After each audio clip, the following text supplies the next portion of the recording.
California is a place full of serene natural beauty. From Carmel, California to Yosemite National Park, there is no shortage of beautiful, natural wonders to go visit.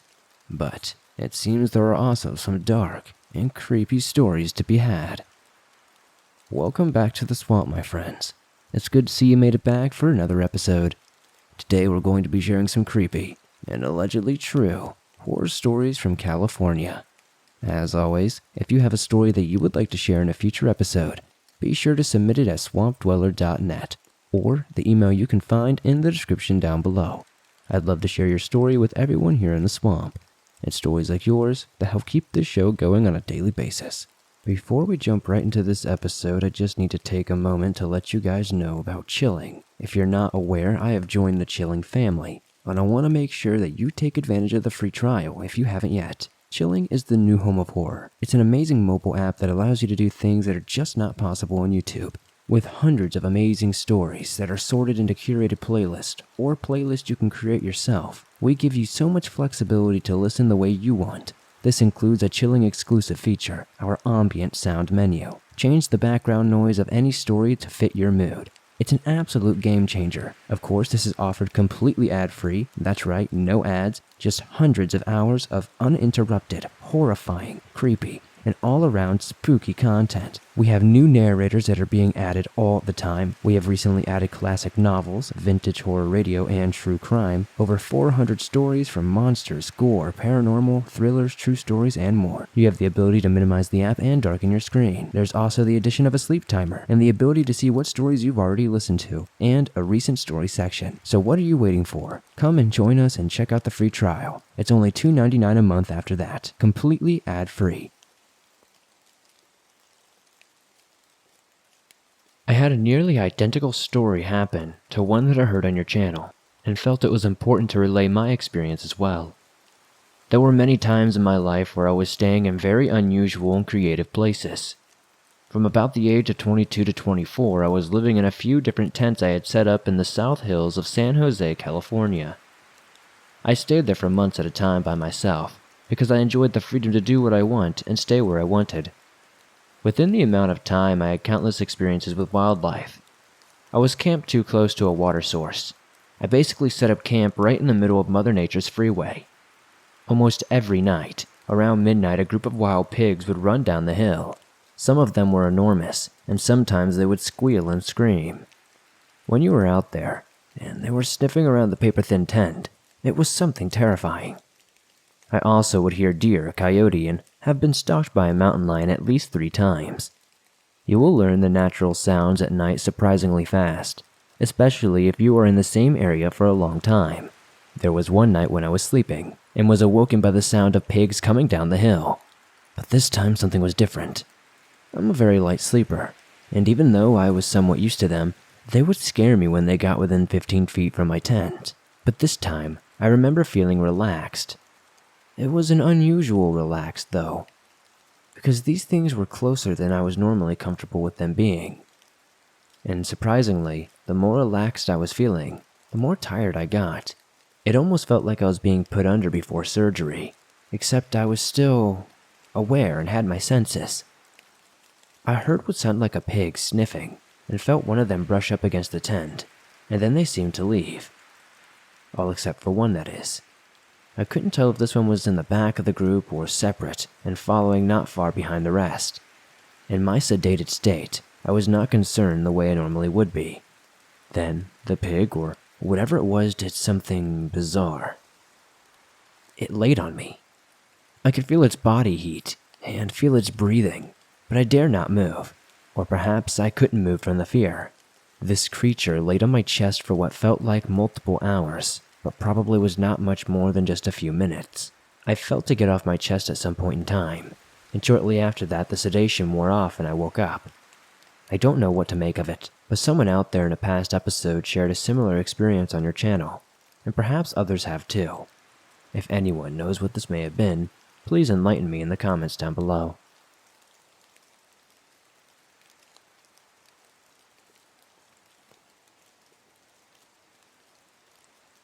This isn't a scary story about myself, but from my mother.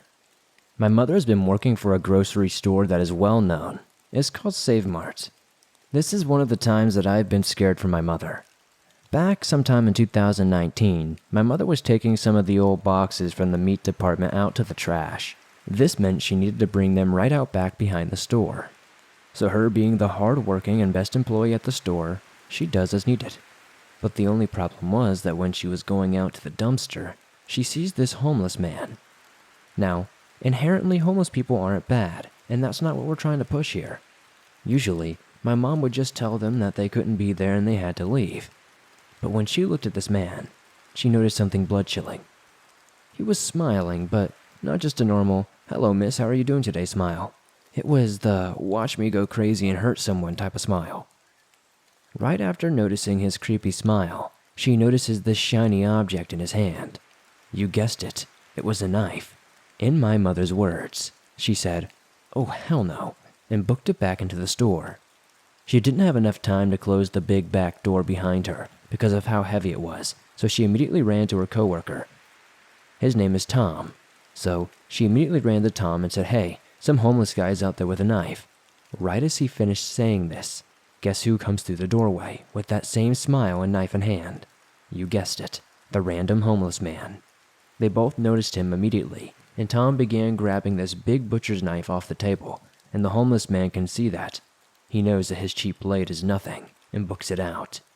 But that isn't the end of my mom's new friend. Who else but our friend the homeless man charges into the store trying to stab some of the workers, and people luckily get the man and throw him to the ground. Luckily, he didn't hurt anyone that we knew of. He took off soon after. They did call the police, but since he was homeless and not in the store, they couldn't really do anything except watch the building to make sure he didn't come back. I love my mom. Man, I hope she doesn't have to go through anything like that again. And I know how bad our small city has gotten.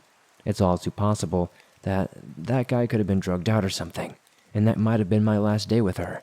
So every time I hug my mom, I make sure to squeeze her a little bit harder, because you never know when a random person will strike. Yes, this story may not sound true, but I promise you it is. I'm sorry that the grammar might not be amazing, but thank you for sharing it if you do. My city has a large homeless population, so this is probably a very normal thing for my mom, but she is okay. If you want to see what I mean, or if you live around Merced, California, you know what Save Mart I'm talking about, and you know our homeless population. But to all the workers out there, stay safe.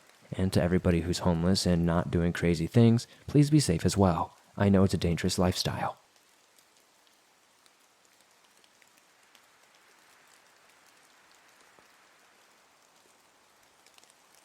About 2 years ago, a couple of friends and I decided to sneak into an abandoned asylum in Downey, California after nightfall. We noticed a security guard doing his final rounds and waited for him to leave the premises. Once the coast was clear, we approached the surrounding fence and jumped over it to get onto the property. And as soon as we did, we all experienced something that I can only describe as a heavy and unpleasant feeling. All the windows and doors were boarded up from the outside, but as we made our way around the building, we discovered an entrance that had been broken into. So we made our way in and ended up in the auditorium. There were medical records scattered all over the floor of every room. One of my friends picked up one of them that caught his attention. It was a file from 1889. I don't recall the name of the patient, but he was said to have had some sort of mental disability, like what we now refer to as Down syndrome. It also had a list of mental disabilities and random treatments that had been performed on him over the years, ranging from shock treatment, inducing vomiting, to being forced to consume mercury pills. As we continued to explore the halls, we felt like we were being watched. It got to the point to where we weren't comfortable being inside the building anymore. As we made our way back outside, I heard a faint whisper and what felt like a hand brush on the back of my head. I quickly looked back, but there was nothing there. We ran from out of there as fast as we could, jumped the fence, and made our way back to the car, and thought nothing of it. We were just relieved to be out of there. The following night is when things really took a turn for the worst. I went to bed at around 9 p.m. and awoke sometime around 12:25 a.m. to the feeling of someone tugging on my leg. I have a tendency to fall asleep with the TV on, so when my dad gets home from work around midnight, he does a routine check to make sure my TV is off. So I wake up thinking I'm going to get lectured about leaving the TV on again. but as I look toward the doorway, I see that the door is open and the hallway light is on, but there is no sign of my dad. I then begin to feel a pressure on my leg again, so I quickly turn my attention to the foot of my bed, and that's when I saw it. A solid, black faceless silhouette is crouched over me and has a firm grip on my leg. I immediately froze and was unable to move, and everything went silent. All I could hear was what I can only describe as static as it starts making its way up to my face. I immediately started to pray, and within seconds its grip on me became weaker, and I was able to bang my fist on the wall to try to get someone's attention, and within seconds, it was gone. I jumped up and ran out of my room, and as I turned the corner I bumped right into my dad, who was coming down the hallway to my room. He said he heard me hit the wall, and he was coming to see what was going on. I explained everything to him, the best I could, and of course he ruled it off as a bad case of sleep paralysis. But I know for certain that this was not the case. I have had sleep paralysis many times before, and this experience was nothing like it. I was fully awake when the attack took place. I felt whatever it was that I came across probably came from that asylum the previous night and followed me home. I'm pretty sure it was just making me aware of its presence.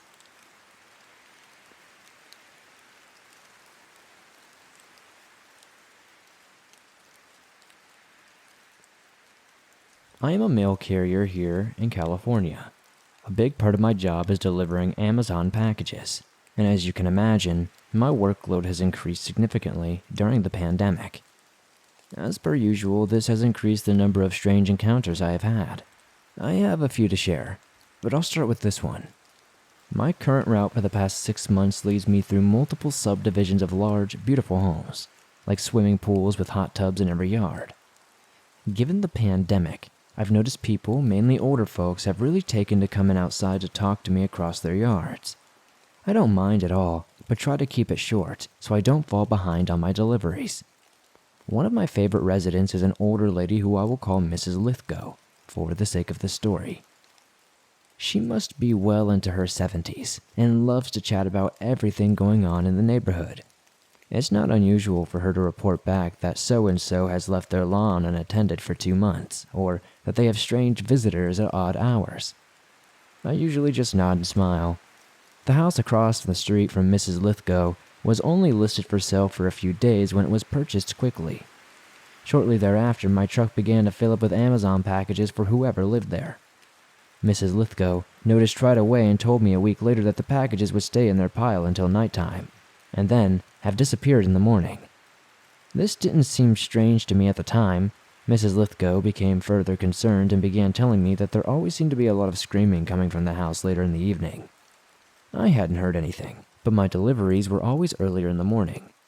My first strange encounter was dropping off a stack of packages.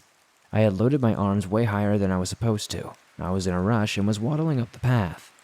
I felt my foot hit something hard and thought it might break. I set down the stack, and to my horror I realized I kicked a bag of garbage that had fallen open. Sticking out the top was a jar with what looked like animal body parts in it. They had leaped into the hot stone path, and as soon as I had stopped, the smell was unbearable. I noticed that there was also a creepy doll in the bag.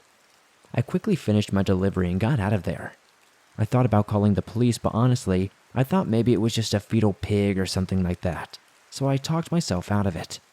Mrs. Lithgow approached me a few weeks later, telling me that she had finally met the homeowner. After the whole bottle incident, I was pretty interested to know who lived there. Mrs. Lithgow said it was a petite pink-haired woman who said she was living there with her autistic charge.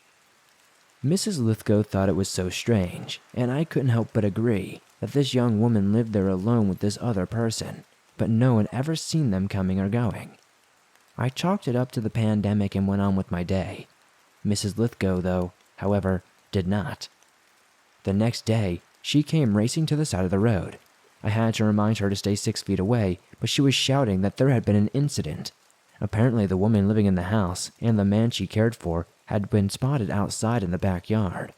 Kids were playing a few houses down and came running and yelling that the autistic man had threatened to shoot them with arrows and were yelling, "Do you know who I am?" I'll admit, I wanted to know more, but I didn't have the time to ask questions. Another time, she told me that pink smoke had billowed out of the house, and 2 people came running out screaming. After that, I didn't see Mrs. Lithgow, as she had left town to visit one of her kids. The house stayed quiet, and I continued to leave stacks and stacks of packages there. I began to notice, though, that the names on the packages were often different, lots of times just being Fat Goblin and other weird things. I once ran across into 2 electricians leaving the house. As I passed by them, one of them said, "That house is full of cat poop. Full." When my route was slightly altered, so their address was later in the day, I also started to hear the yelling that I think Mrs. Lithgow had been referring to. It was a grown man, and he was constantly yelling almost incoherent things like, "Black. Mika's crying." At first I thought he might have been yelling at me, but several times I noticed he was yelling before I even approached the house. I thought maybe it was linked to his diagnosis. Honestly, none of these occurrences were that weird to me, given some of the other experiences I've had and the context given. A few weeks ago, I had to deliver a package that required a signature. I had never actually seen anyone there myself, but I knocked anyway. I heard a small shriek and shuffling about. Concerned, I walked toward the side of the house, but still in front, and yelled, "Hello, I need a signature for a package." The shuffling continued. I went back to the front door to knock one last time and to leave a note letting them know where they could pick it up. I suddenly heard a loud, fast stomping from inside the house. I peeked into the glass of the door to see if someone was coming. It was a stocky man dressed in a spandex suit from head to toe. He waved a gun in the air. I stepped back in shock. I froze for a second, long enough to hear him yell, "You're not safe here."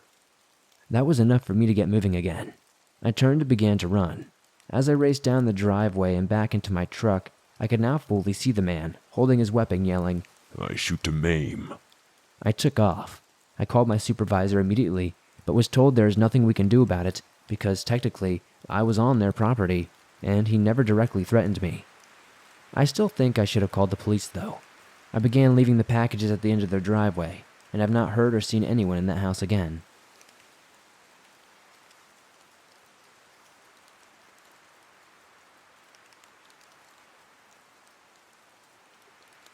A few years ago, I had to commute for my job from October 2018 to January of 2019. It was nothing special, a retail job, but I lived in a rural area in the California foothills, and it was my only option at the time. I would be driving home every night at around 11 p.m. to 2 a.m., depending on when I would get off from work. The highway was always deserted at these times, and some nights were more peculiar than others, but nothing so extreme as this story. It wasn't uncommon for me to see a lot of wildlife on these drives. I would just take it slow and be alert. Black-tailed deer, coyotes, raccoons, I was well accustomed to them at this point. One night, I was only about 10 minutes away from home. I rolled up to my usual 4-way stop. I'd stopped at hundreds of times before. It was probably around 1 a.m., not a soul around, completely dead quiet. As I came to a complete stop, I saw something standing just off the side of the road, across from the intersection. It was obviously an animal, but it was headed towards the road, so I was going to wait for a second to see if it was going to cross. It took me a second to really comprehend what it was at first. I thought it was a horse, which, although dangerous, wouldn't be that uncommon for where I live due to their irresponsible ranchers and their constantly broken fences. Then, as I started to be able to make out more of its detail, as it neared the light from my headlights, I realized something was wrong about this animal. It was tall, so much so that the legs looked stilt-like. As I sat there, shocked, it slowly stepped into the road across from my car and into the direct beam of my headlights. At this point, I realized 2 things. 1, it was taller than my car, and 2, its gait was very odd, almost like it didn't know how to properly walk as a deer should. It was like its joints wanted to bend in the wrong way. It slowly moved into the oncoming lane and then swiveled its head to look at me. All the hair rose in my body. What spooked me the most was it was certainly a deer, or at least something that really looked like one. It looked normal in every way except the spider-like legs it was standing on. At this point, I gassed it, and the deer stood unmoving as my car sped past. I investigated my rearview mirror and caught a glimpse of it crossing the oncoming lane back onto the shoulder of the highway, illuminated red by my brake lights. When I got home, I ran from my car to my house and locked myself in, still understandably freaked out. I never saw it again. And ever since I've been listening to this show, I've heard tons of other stories of people seeing these weird deer creatures in this exact area on this show. At this point, I've become desensitized to it. It wasn't until recently that I learned about the not deer creatures, and it makes me wonder, what is going on?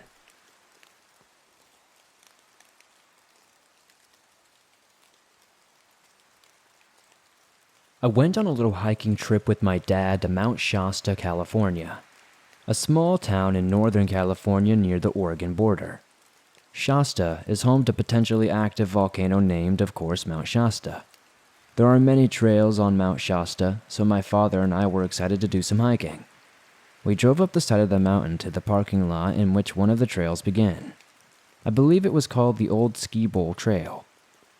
The landscape was a very barren incline, filled with rocks, boulders, dirt, and very few trees. About an hour into the trail, we came across a very odd assembly of these large boulders. They were arranged in a circle.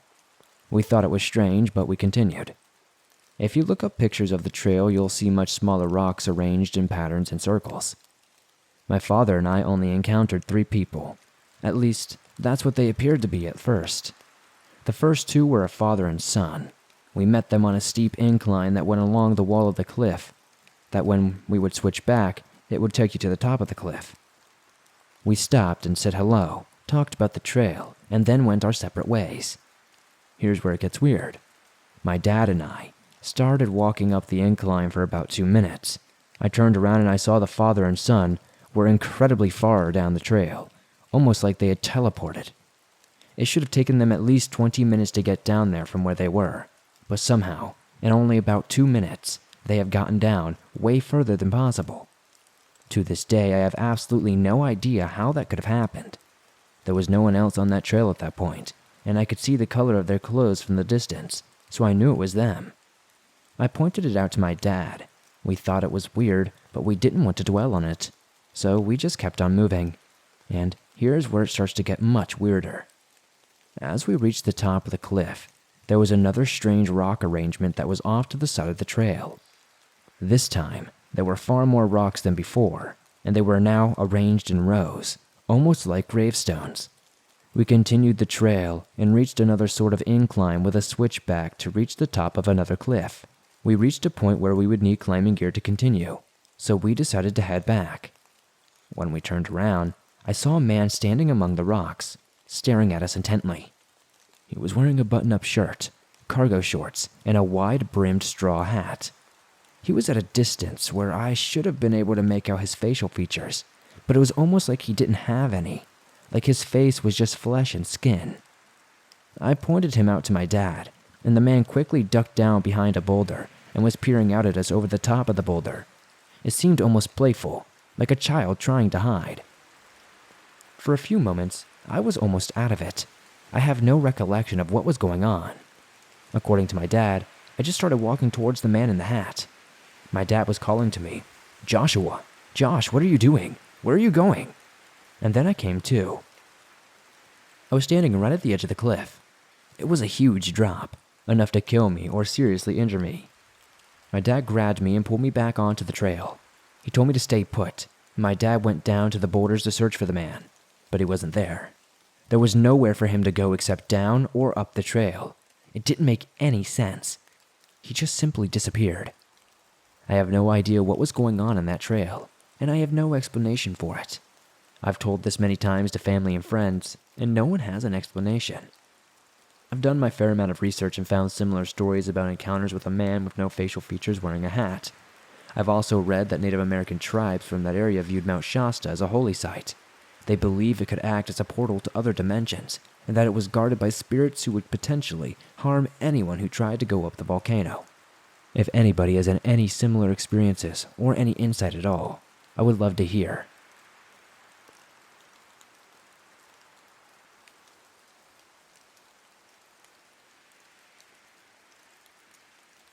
Thanks for listening to these creepy and allegedly true horror stories from California, sent in by viewers just like you. As always, if you have a story that you would like to share in a future episode, be sure to submit it at swampdweller.net or the email you can find in the description down below. I'd love to share your story with everyone here in the swamp. It's stories like yours that help keep this show going on a daily basis.